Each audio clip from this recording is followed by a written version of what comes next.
Recuerdo por allá en los 90, creo que fue Juan Gosaín, los que son verificadores de datos pueden mirar, él decía, nadie cree en las encuestas. Y uno le preguntaba, ¿y usted cómo sabe eso? Y él decía, pues porque lo dicen las encuestas.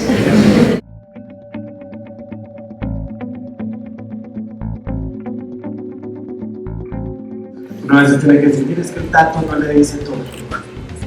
El dato no explica per se. Y yo creo que la gran responsabilidad está en cómo se interpreta ese dato en los contextos. Yo creo que lo que dice Iván es perfecto, ¿no? El número por sí solo no va a estar ahí, porque eso no nos explica qué es lo que estaba haciendo, la gente no nos explica qué es lo que estaba sintiendo. Yo creo que hay que redireccionar cosas en términos de encuestas, claro. Las encuestas son útiles, son supremamente útiles, son importantísimas, pero creo que es necesario reformular la forma, la manera como se han estado haciendo, como se han estado planteando.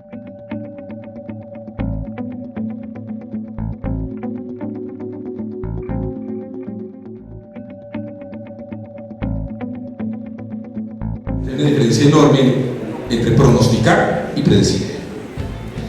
Yo puedo pronosticar, pero no puedo predecir. Si yo pudiera predecir el futuro, no estaría aquí. Compraría el baloto en el número que sé que va a salir, ya. Yo en cada elección voto por algo diferente. Digamos que a medida que se ha acelerado el mundo, también se ha acelerado la fluidez de la opinión. Eso es un gran reto para el encuestador, porque lo que yo estoy midiendo hoy no necesariamente es lo que va a ser mañana ni dentro de una semana. Un cambio mucho más rápido, mucho más acelerado.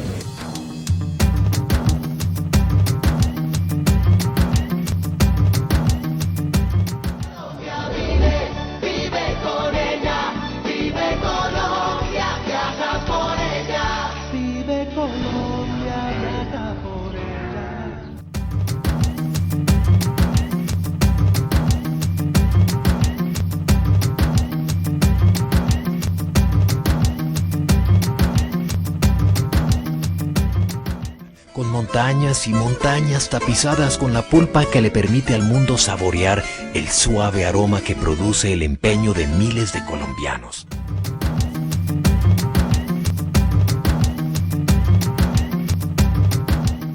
Terminan llamando a un subteniente. Y yo digo, sí, yo soy el que produce tanto. Yo le digo, su merced, ¿cómo hace? Digo, no, muy sencillo, doctor. Yo pido el reporte de cuántos carros pasan por los peajes y multiplico por 4, porque en promedio los carros pues sí, uno llevará uno, pero se llevará más, y los buses y las cosas. Entonces y cuando si una persona va de Bogotá a Cali que paga 8 peajes y se devuelve, ¿cuántas veces lo cuenta? Digo, pues 8 por 2, 16 por 4. Pues, yo en ese momento entendí que en materia de estadísticas no había nada más peligroso que un policía con iniciativa.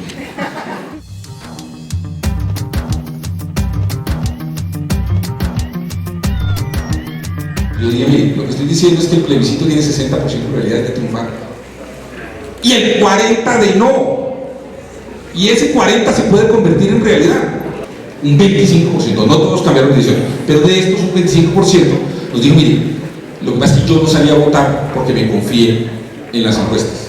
Luego, dentro de ese 25%, hay un porcentaje concentrado en una sola zona del país, el huracán María.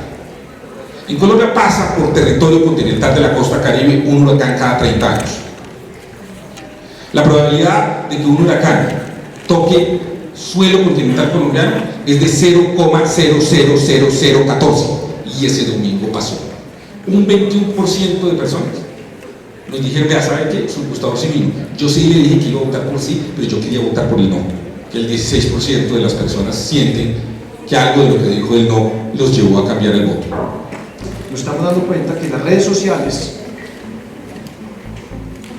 están siendo instrumentalizadas por grandes poderes políticos, grandes poderes económicos, agendas ocultas, y donde los algoritmos de las grandes compañías lo que están buscando es la efectividad de esas emociones para mandarle a la gente lo que quiere, reforzar sus creencias y solo deleitar sus intereses y sus gustos sin entrar a perturbar su criterio, es decir, anulando su capacidad crítica particularmente redes sociales como Facebook, empiezan a reunirse alrededor de nosotros personas que se parecen a nosotros, que piensan como nosotros.